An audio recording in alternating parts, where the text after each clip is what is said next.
All right, welcome everybody. Today we are going to explore flower pressing. We're going to learn about picking our fresh flowers.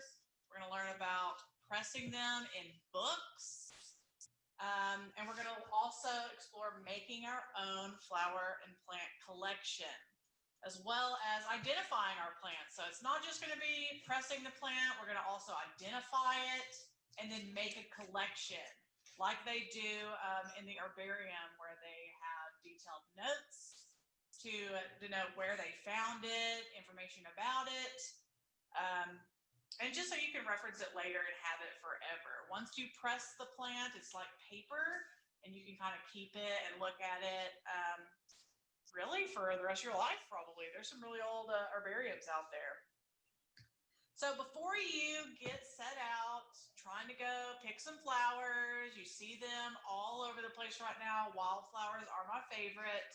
They're on the side of the road, they're in your yard, your dad mows them down. You can pick them and then press them. So they're really pretty and you want to just keep them forever, but they wilt and they die.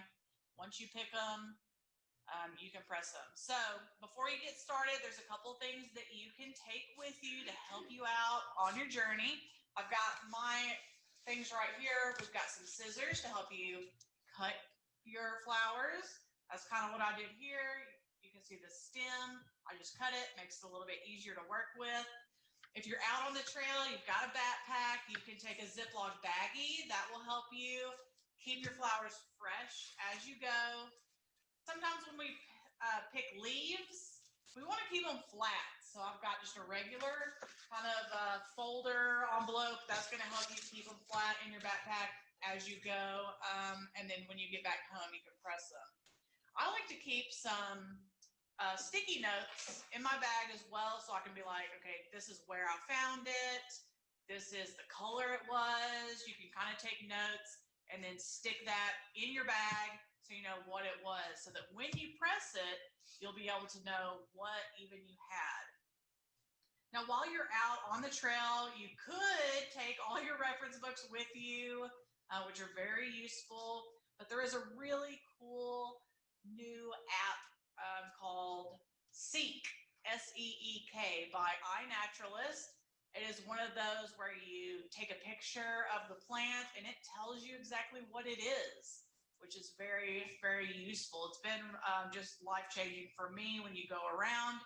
You can also save that information in your phone and reference it later. So let's say you're out on the trail, you're wanting to pick something, you're in your yard, take a picture of it on Seek app, if your parents will let you use that, and save it for later. Then you can go back and reference that and notate it for your book once you get done. I sometimes like to double check the app in my books. I've got like an Arkansas tree book. My favorite book is the Arkansas Wallflowers, especially for our area, but I've also got ferns and then other National Audubon Society books as well that are really great reference. They're just fun to look at, if nothing else. When you're picking flowers or you're picking leaves, there's a couple things you need to know. You want to definitely never pick wet flowers. So if it just rained that day, or it's really early in the morning and there's dew on the flowers, you don't want to pick those. One, it just won't work when you're pressing them. You want them to be really dry and have the best chance of pressing well. So usually in the afternoon on a sunny day when it's really dry is the best time to pick. Definitely not on any day that it's rained. It did rain yesterday. I picked these just before I came to class and they're nice and dry. So I think that any plant without moisture on it is good. I did pick these probably 30 minutes ago. The leaves are starting to wilt a little bit. Wildflowers tend to wilt a little bit quicker than flowers you buy or flowers from a professional florist, because they treat the flowers. So I like to press mine as quick as possible just to get them the best shape. Now, there are a few things you need to know when you're thinking about picking flowers, make sure you're not trespassing in anybody's yard. You can't pick flowers from a national park or forest. Just try to be respectful of where you're going and what you're picking.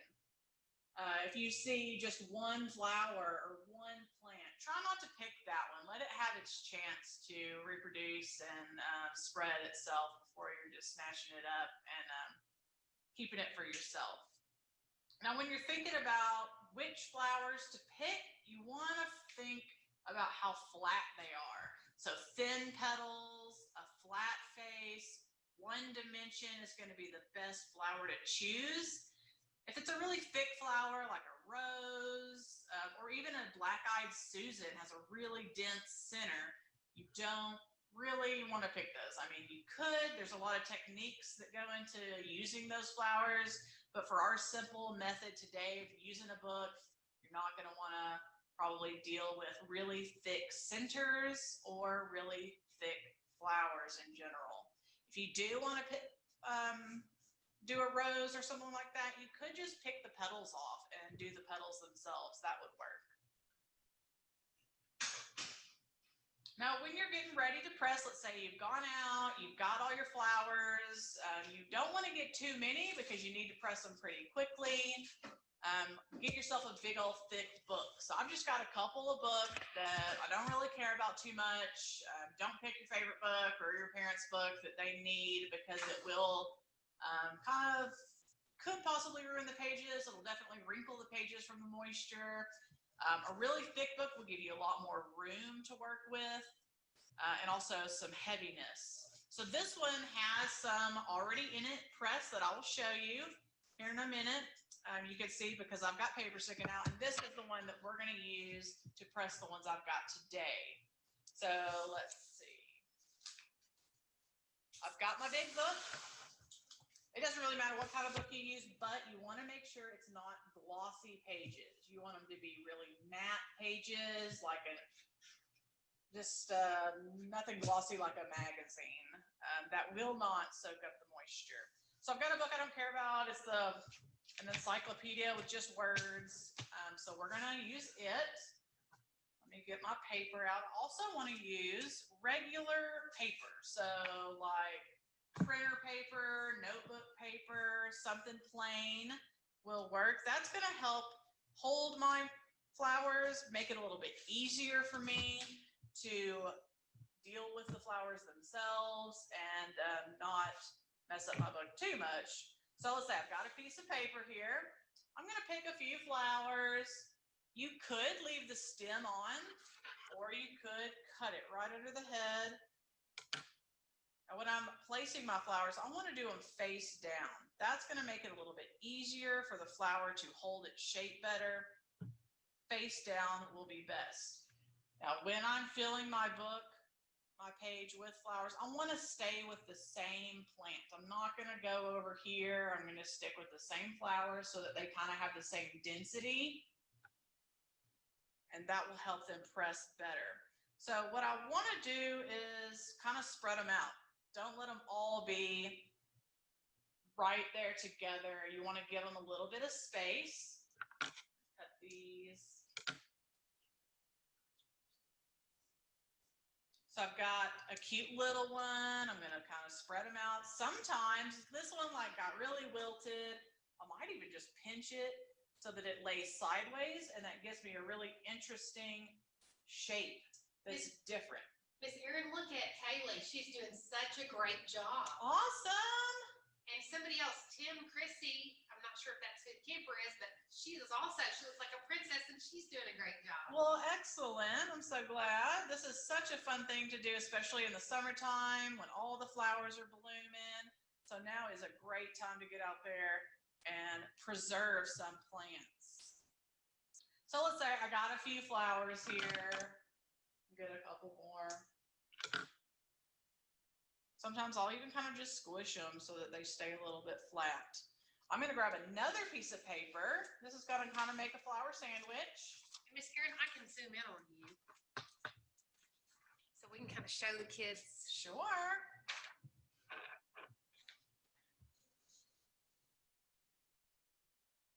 Exactly what you're doing. Okay.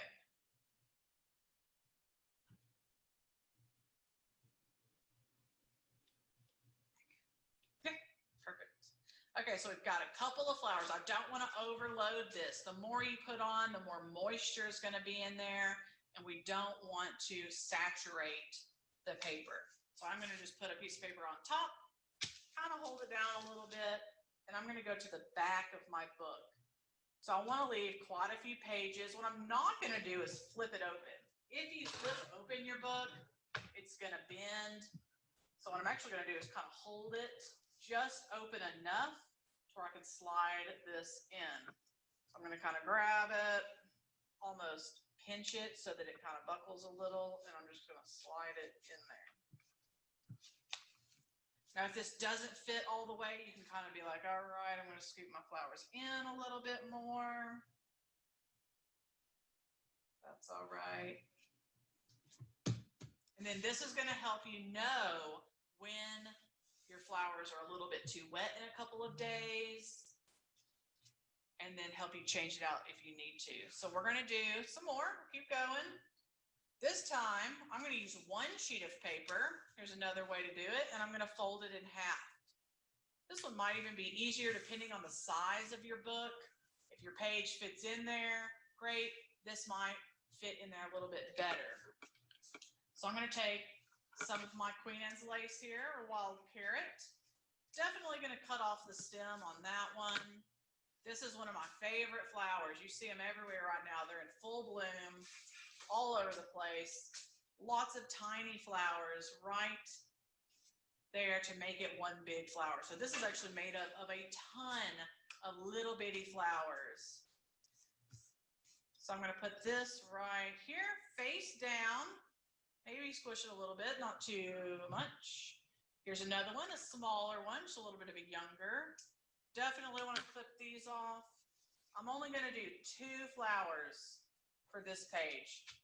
They're kind of big, don't want to do too much. I'm going to come back here, skip a bunch of pages. So I'm going to skip like this many pages, just so I know I've got tons of area for the moisture to go from each one. I'm just going to slip it in there. I think this way is going to work much better for this particular book. One page, fold it in half, works out nicely.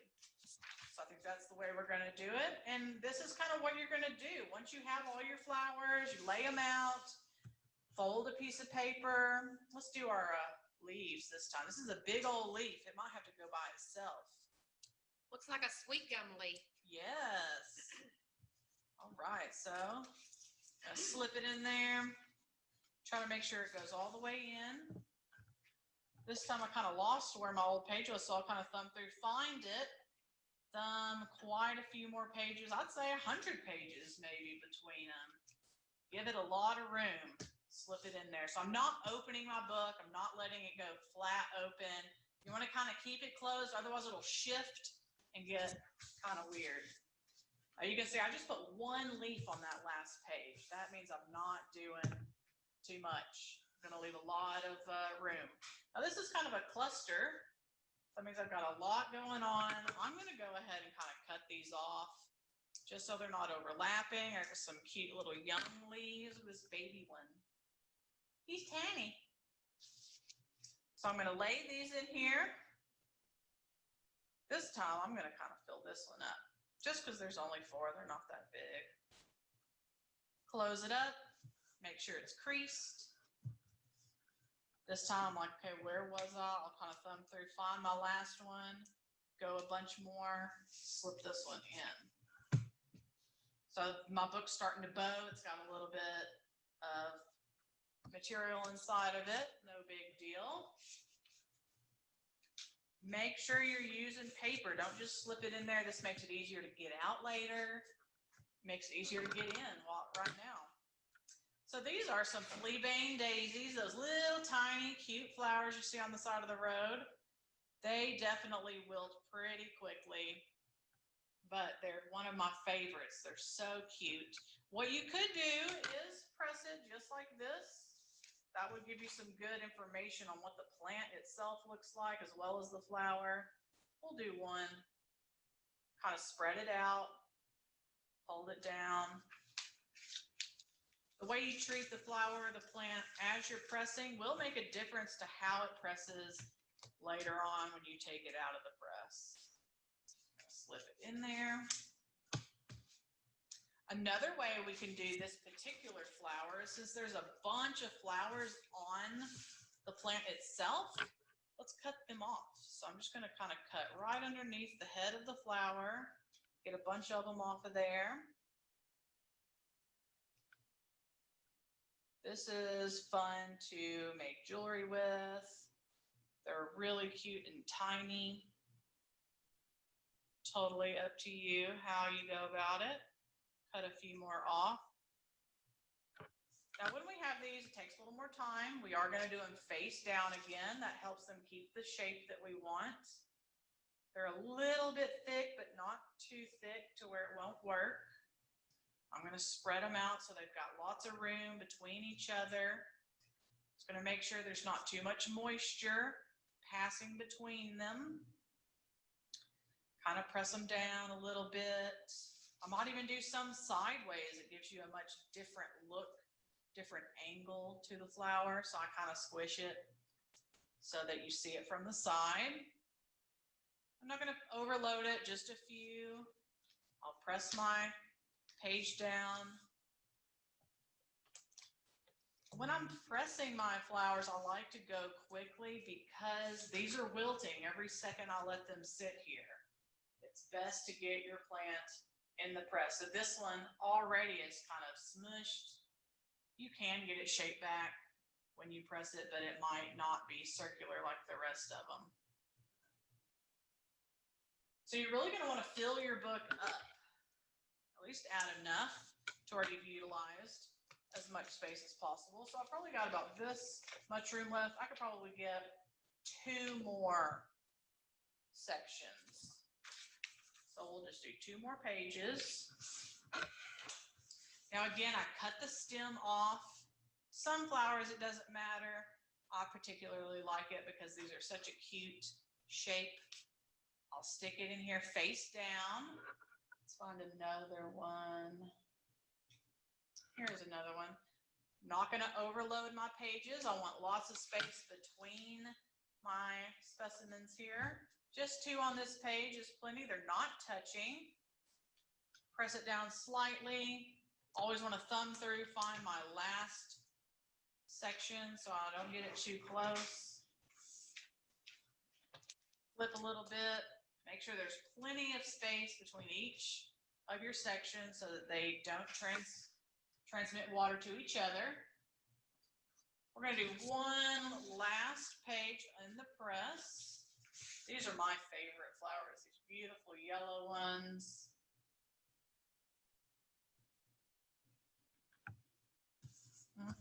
I'm going to leave the stem on that one because it looks really nice and it's not too thick. This one already got cut off. It's really not looking too great. Maybe we'll skip that one. Sometimes when you pick your flowers, you will maybe ruin some of them on the way home, and that's not a big deal. I usually just pick enough to where I can dispose of some if they kind of go bad by the time I press them.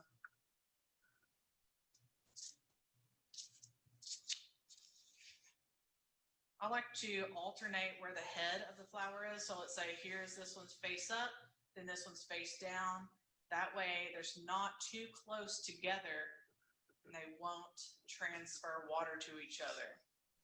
Miss Erin, you do have a question asking if you can use another object that is heavier than a book.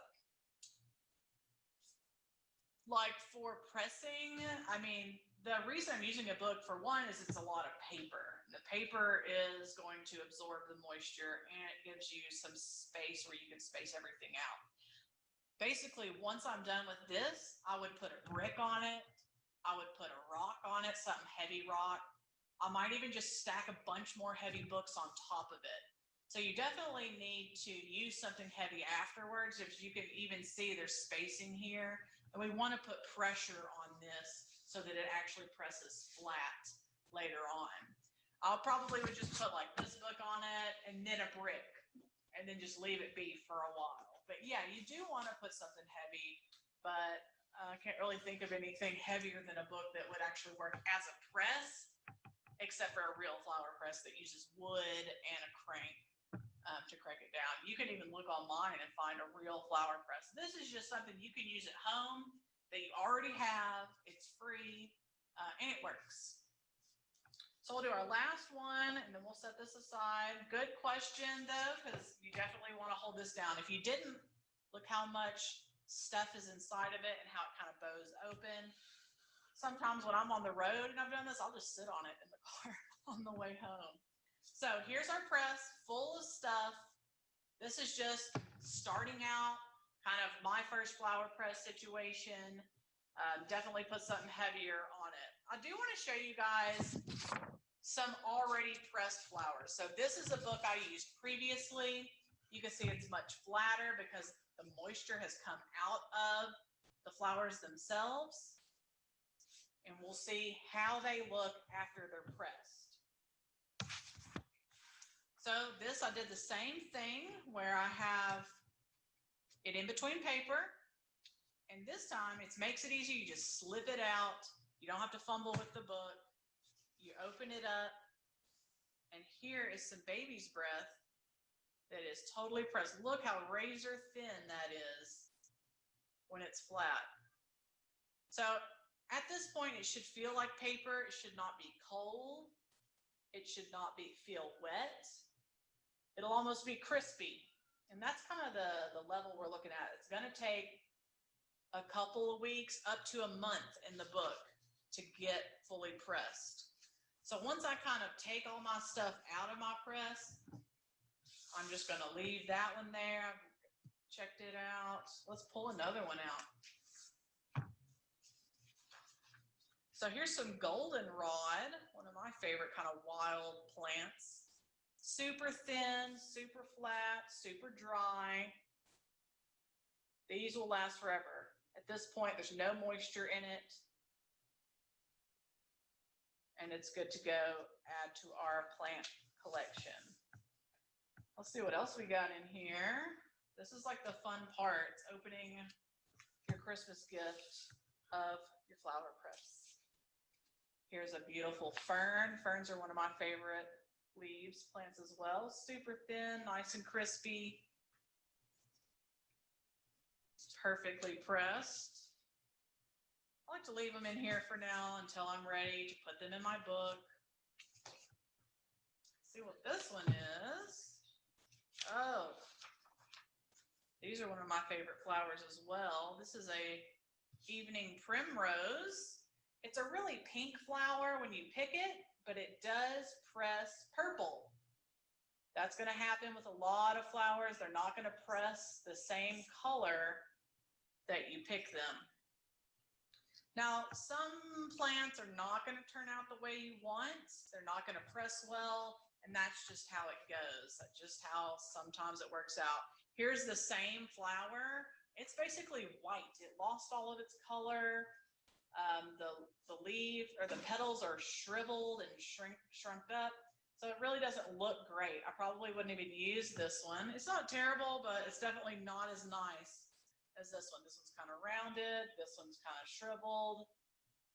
So as you get started pressing, you're going to realize, oh no, some of my stuff didn't turn out. And that's okay. Definitely is going to happen that way sometimes.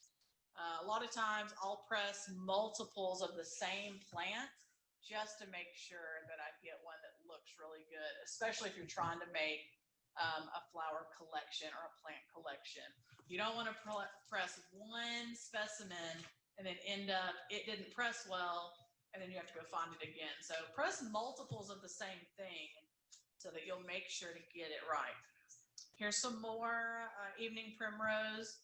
Here's an example of how I press it with a different angle. So this is different. This is like a side view, and this is like the front view. So open petals, this is kind of squished, folded over. It's really interesting to have them together. It shows you different perspectives, different angles on the same plant. Hey, we do have another question. It is someone asking if you can press food. That's interesting. Basically, the things you want to press are 2D or flat. There's no dimension, or at least not a lot of dimension to them. In terms of edible things, what food, you could press some plants that are edible for sure. Mainly leafy things, things that don't have a ton of moisture in them. Like I probably wouldn't press a broccoli, that wouldn't work out. It's just way too thick. You could maybe press some lettuce if you wanted to, but usually lettuce has some thickness to it. It's really juicy. Anything that's super juicy, you're not going to want to use, mainly because that'll just saturate your book. And we want to use thin, pretty dry things. So probably not a lot of food would work, but some edible plants would definitely work. Well, and Erin, I love the fact that you're using things you've got around the house. Yeah. Kids don't have to go buy anything, and you could even use paper that's been recycled. Definitely. Newspaper would be excellent. Paper you've already printed on or already written on would work just as well. Instead of recycling, this is a good way to recycle your paper. So we've got all kinds of fun press things. Here's actually the last one we'll look at. This is a crimson clover. It looks really red when it is fresh, kind of almost vibrant pink. Turns out to be maroon, almost black when pressed. That's something I've learned about red flowers in general. Red always turns black or very deep purple. So don't be discouraged when you're pressing some flowers and they end up not pressing the same color.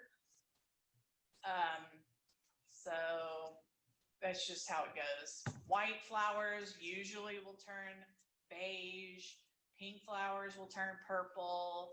Yellow flowers are one of the best. They tend to either keep their color, stay nice and bright.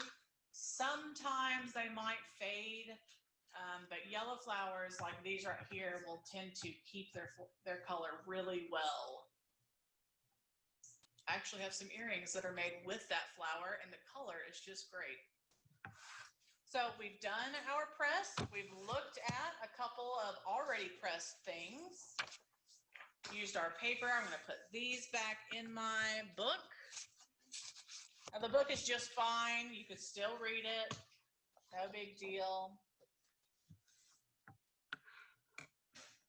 When you're bringing out your plants, this is a good opportunity to go and look at your Wallflower book and write down some information. That's going to help you label your specimens for your book. I think this is a super fun way to display and keep your pressed flowers, because you're kind of like, yeah, I'm pressing them, and then what? What do I do with these flowers once they're done, or these leaves? Well, something you might do in school later on, maybe you've already done a leaf collection, but you can start your own at home. The state and a lot of universities will have an herbarium. That is a collection of dried plants and flowers. They use it to research and reference for all different things. But you can also have it for your reference. An herbarium does need some identification and some information. So here's one that I've just made for the class. This is that evening primrose, one of my favorites. Presses purple even though it's pink. I've written down here the common name, which is the evening primrose, its technical name, and then kind of where I got it and the year. There's a lot more information you could add to your collection, like elevation or the weather that day or the literal spot you got it in the town. Maybe it was in your yard, in the front yard. You can add a ton of information that will help you learn about the plant as well as reference it later on for your information and just your enjoyment of it. Here's another one of my favorite flowers. This is a Oxeye Daisy. You see them everywhere. They're a really common wildflower. Some call them weeds. We call them beautiful wildflowers. I have the name, this technical name, and then where I got it and when.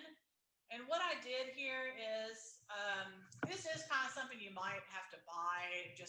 You probably already have a 3-ring binder, but I am using a sleeve or a paper page protector. It's just a piece of plastic that you put, got some extra ones back here. Then you just slip it in there. So as we're looking at this, I'm going to kind of explain how I did this and what's going on. I do want to use a specific type of paper for this just because it's thick and it kind of will hold up to doing it. This is cardstock, so it's much thicker than normal paper. So I've got my cardstock. What I would do for this, even just this exact page here, I've got the same flower. I'm going to lay it out on my page. I probably wouldn't put too many on a page, but a few will make it cute and fill up the space here. So I've got this one. We'll throw this last one in there. So this is what you do. You take it out of here. This is what you can do with your flowers. So I've got them kind of spaced out in a way that I like it. You could either use glue or tape or both. I've got some other tools here. You can move them around. Tweezers are a really great tool, mainly because they're really delicate at this stage. You could break them. They're kind of hard to pick up in general, so some tweezers will make it much easier to move them around, take them around. I like to use tape. It's just easier. You don't have to wait for it to dry, but you most definitely can use some glue. When I use glue, I've got a little paintbrush and I'll just dab it on the back. With tape, you can literally just tape the stem down. I'm not going to tape the flower down. That'll kind of damage it and not look great. But I will tape the stem. Let's say, for example, I have a flower without a stem. You could stick a piece of tape right on top of it, or I'm going to take a piece of tape, fold it over on itself so it's double-sided, and I'm going to stick it on the back. That'll just make it look nicer, and then press it down. Probably use your hand. So now they all stay put. So this is kind of what you're going to do with your flowers to keep them. You could even later on, if you wanted to use this, take this off. Just take the tape off. That's another reason why I like using tape. Now I've got a Sharpie and I'm going to label my specimen. I'm just going to write it right on the page. If you've got some flashcards or like a sticky note that you used earlier, you could definitely just tape that right on here. But I'm going to go and write my common name, which is the evening primrose.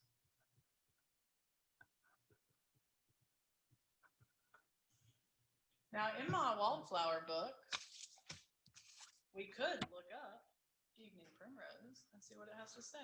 Could you use that sync app as well?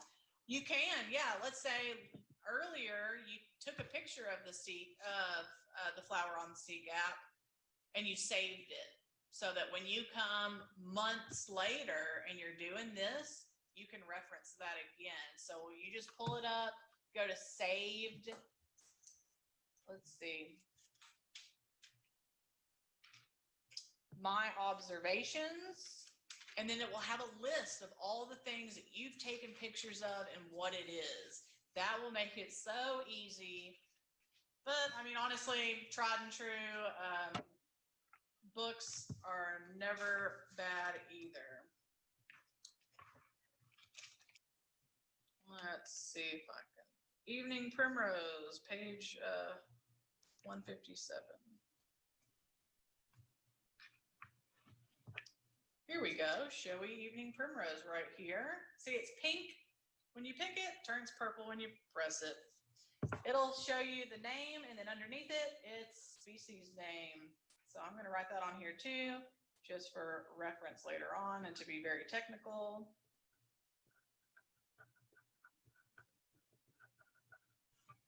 It even has a description, when it flowers, the habitats. Lots of really great information. I love this Arkansas Wildflower book. I would definitely get it if you love flowers. I picked this in North Little Rock in 2020. So I've written that on there. This is going to give me some cool relative information.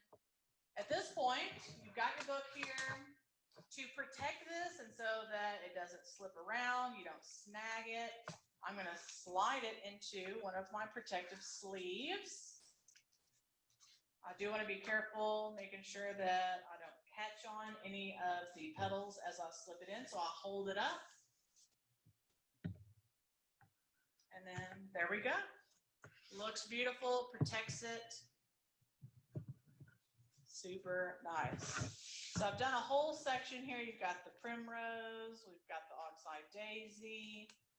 I've got this really cool one. These were blooming recently all over the park by the river.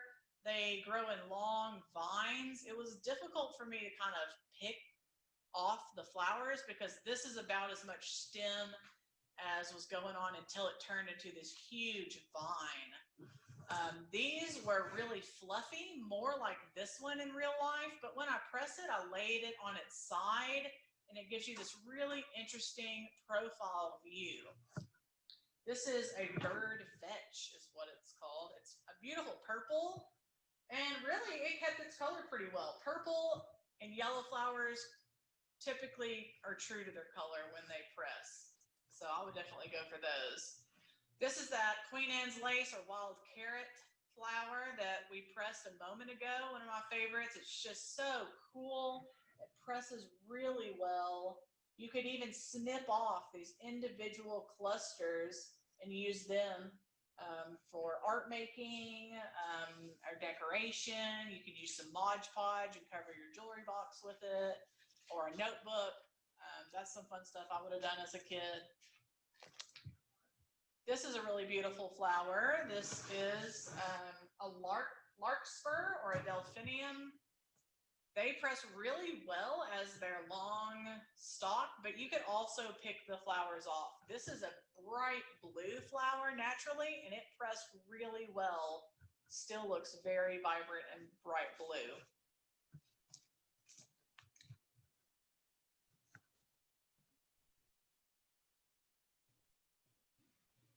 Is the question, how many flowers have you pressed? I think I see a question from Baker.